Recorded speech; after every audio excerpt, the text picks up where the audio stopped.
Mirad esto, una caja, un disco, un manual. Durante 3 décadas esto ha sido un videojuego, algo que se compra, se presta, se colecciona y se hereda.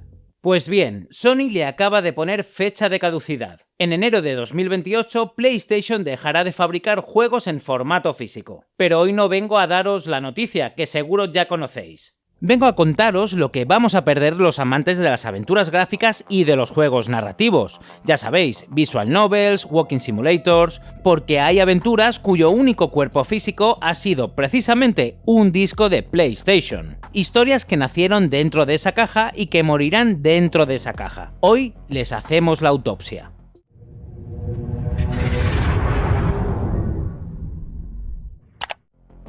El pasado 1 de julio, Sony lo hizo oficial. A partir de enero de 2028 dejará de producir discos para los nuevos lanzamientos de PlayStation. Todo lo que salga después de esa fecha llegará únicamente en formato digital. Y la cosa no quedó ahí. En el mismo movimiento se anunció el cierre definitivo de la PlayStation Store, de PlayStation 3 y de PS Vita, que en Europa se apagará en julio de 2027. Nintendo sigue fabricando cartuchos, aunque con trampa.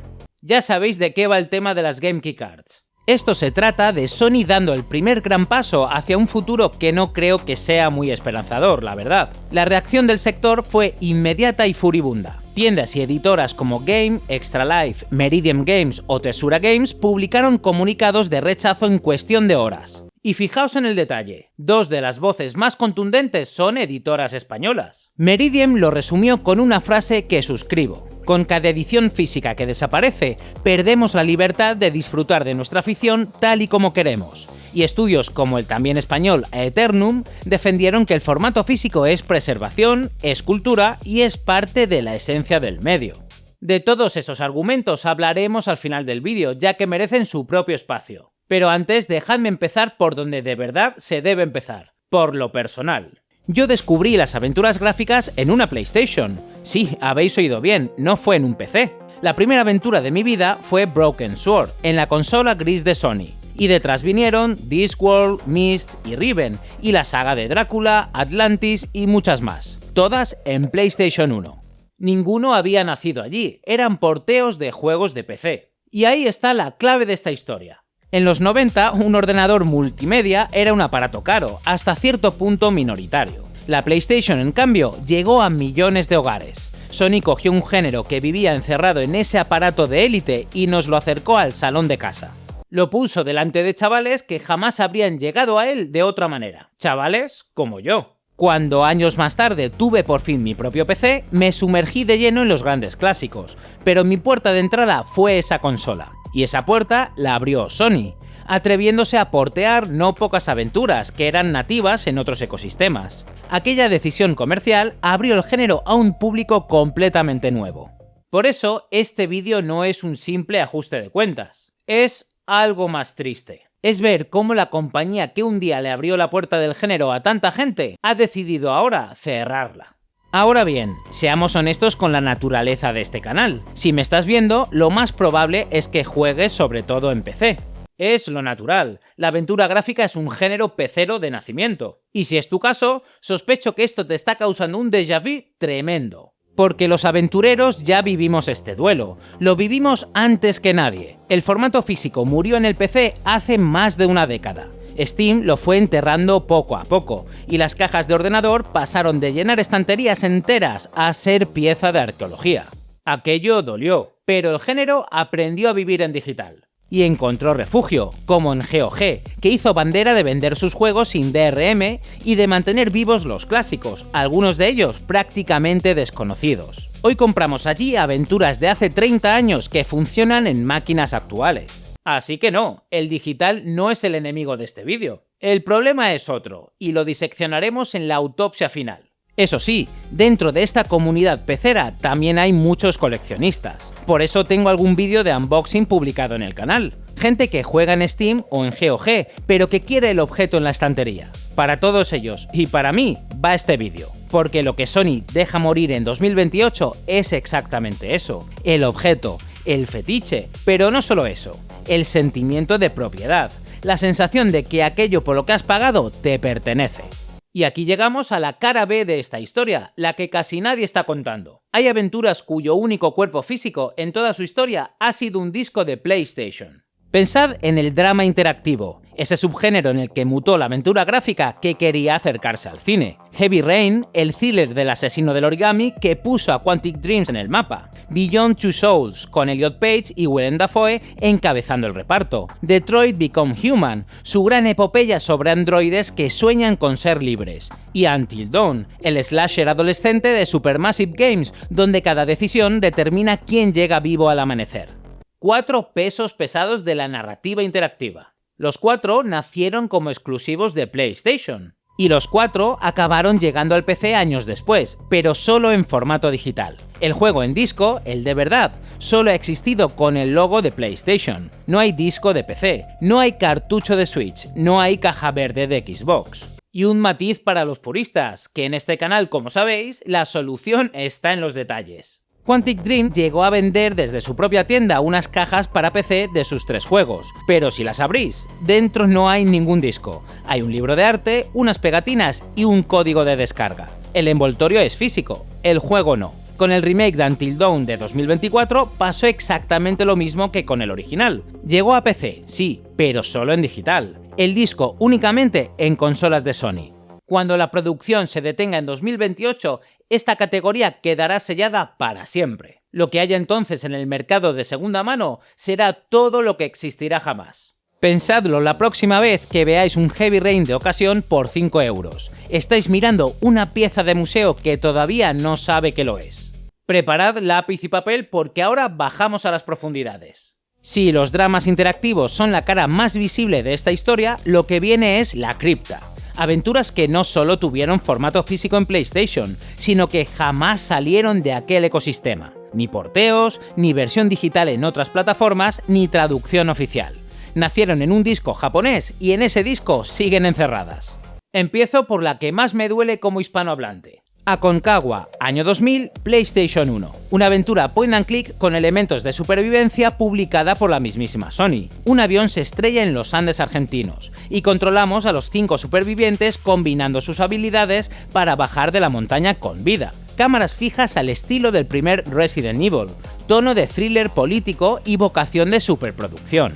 ¿Y sabéis lo mejor? El juego venía doblado al inglés y al español porque su lanzamiento estaba previsto en Occidente. Sony lo canceló, y la aventura quedó atrapada en Japón durante más de 2 décadas, hasta que en 2022 unos fans la tradujeron al inglés. Una aventura doblada a nuestro idioma que jamás pudimos comprar. Sigamos con Misurna Falls, de 1998, obra de Human Entertainment, los creadores de Clock Tower. Un pueblo nevado de Colorado, una estudiante desaparecida y un instituto lleno de secretos. Mundo abierto con coche propio, ciclo de día y noche y vecinos con rutinas reales en una PlayStation 1. Twin Peaks hecho videojuego más de una década antes de Deadly Premonition. Para muchos, precursor de la saga Shenmue, pero centrado únicamente en la investigación. Sin embargo, este nunca salió de Japón. Kowloon's Gate, de 1997. La legendaria ciudad amurallada de Kowloon reaparece de la nada en el Hong Kong moderno, emergiendo del reino del Jin.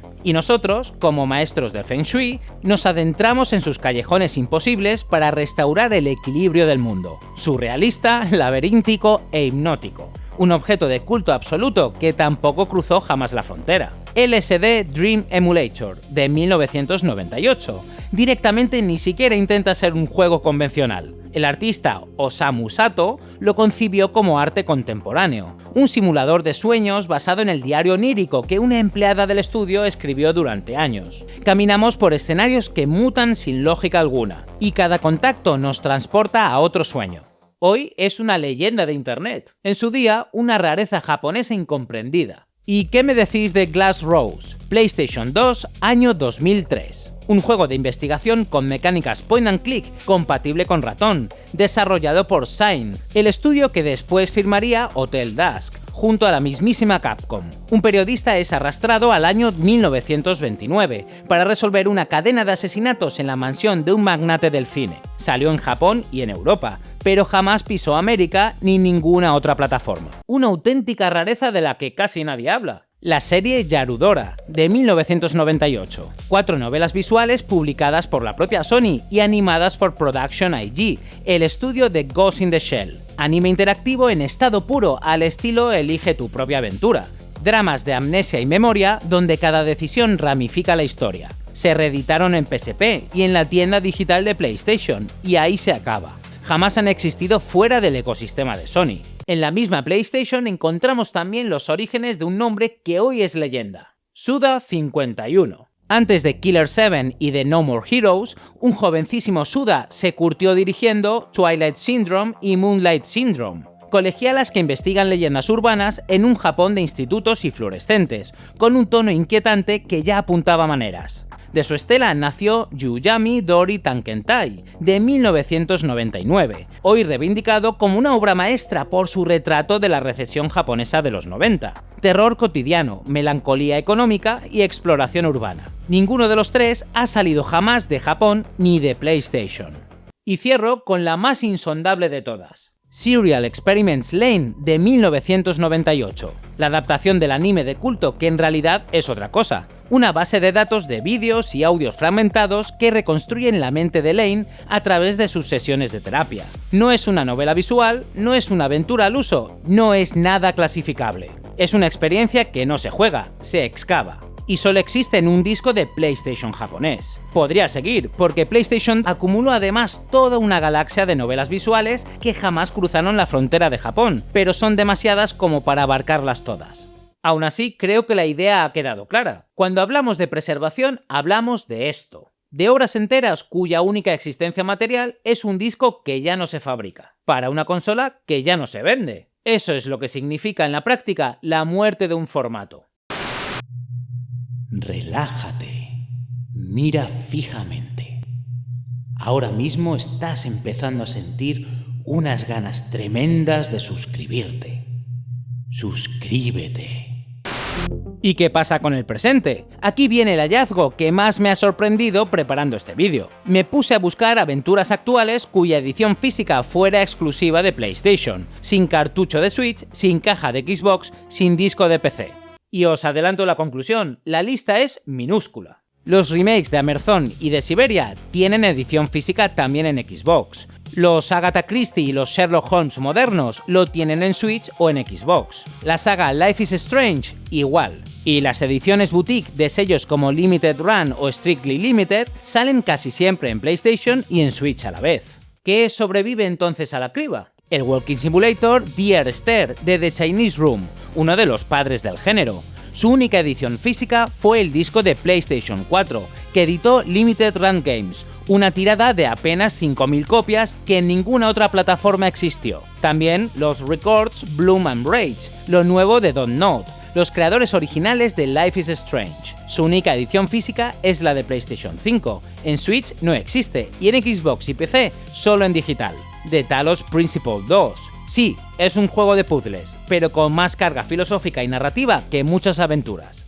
Así que permitidme que lo adopte para la causa. Su edición física existe únicamente en PlayStation 5, editada por Devolver Deluxe, con lomo numerado. Y con la tercera parte ya anunciada para 2027, veremos si a su edición física le da tiempo a nacer antes del apagón. Y una que me hace ilusión compartir: Luto. Terror psicológico narrativo hecho en Gran Canaria por Broken Bird Games y editada por Selecta Play.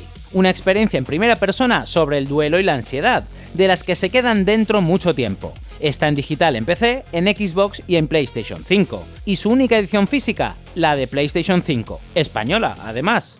Y ahora fijaos en la paradoja, porque es la tesis de este vídeo. Uno de los géneros que menos va a sufrir la decisión de Sony, porque habita naturalmente en el PC, es a la vez el que pierde su último reducto material en una de las pocas plataformas que todavía se lo estaba dando.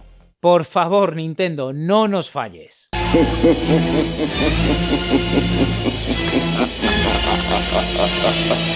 Y ojo al matiz final. Esta categoría ya estaba casi extinta antes del anuncio. Las aventuras narrativas exclusivas de PlayStation llevaban años agonizando. Sony no ha matado a una especie sana. Ha firmado el acta de defunción de una especie moribunda, lo cual es, si cabe, aún más triste. Pero os debo la otra mitad de la historia, porque no todos son exclusivas. En los últimos años, PlayStation también ha sido el lugar donde algunos juegos de PC han recuperado su corporeidad. Juegos que llevaban décadas sin una edición física encontraron una segunda vida en discos gracias a sellos como Limited Run Games o I Am 8-Bit. El mejor ejemplo es la santísima trinidad de LucasArts. Grim Fandango, Full Throttle y Day of the Tentacle, en sus versiones remasterizadas, acabaron editándose en discos físicos de PlayStation 4. Aunque también en otras plataformas, hay que ser justos. Durante años pareció imposible. Tras la compra de LucasArts por parte de Disney, el laberinto de licencias mantenía a estos clásicos huérfanos de formato físico moderno.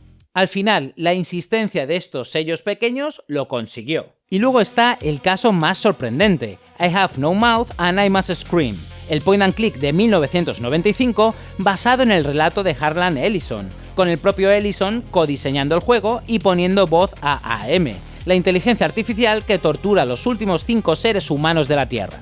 En 30 años jamás había pisado una consola, hasta que en 2025 Night Dive Studios lo llevó por fin a PlayStation, y Limited Run le dio su primera edición física de consola, en PlayStation 5, un clásico del MS2 que consiguió su disco justo antes del apagón.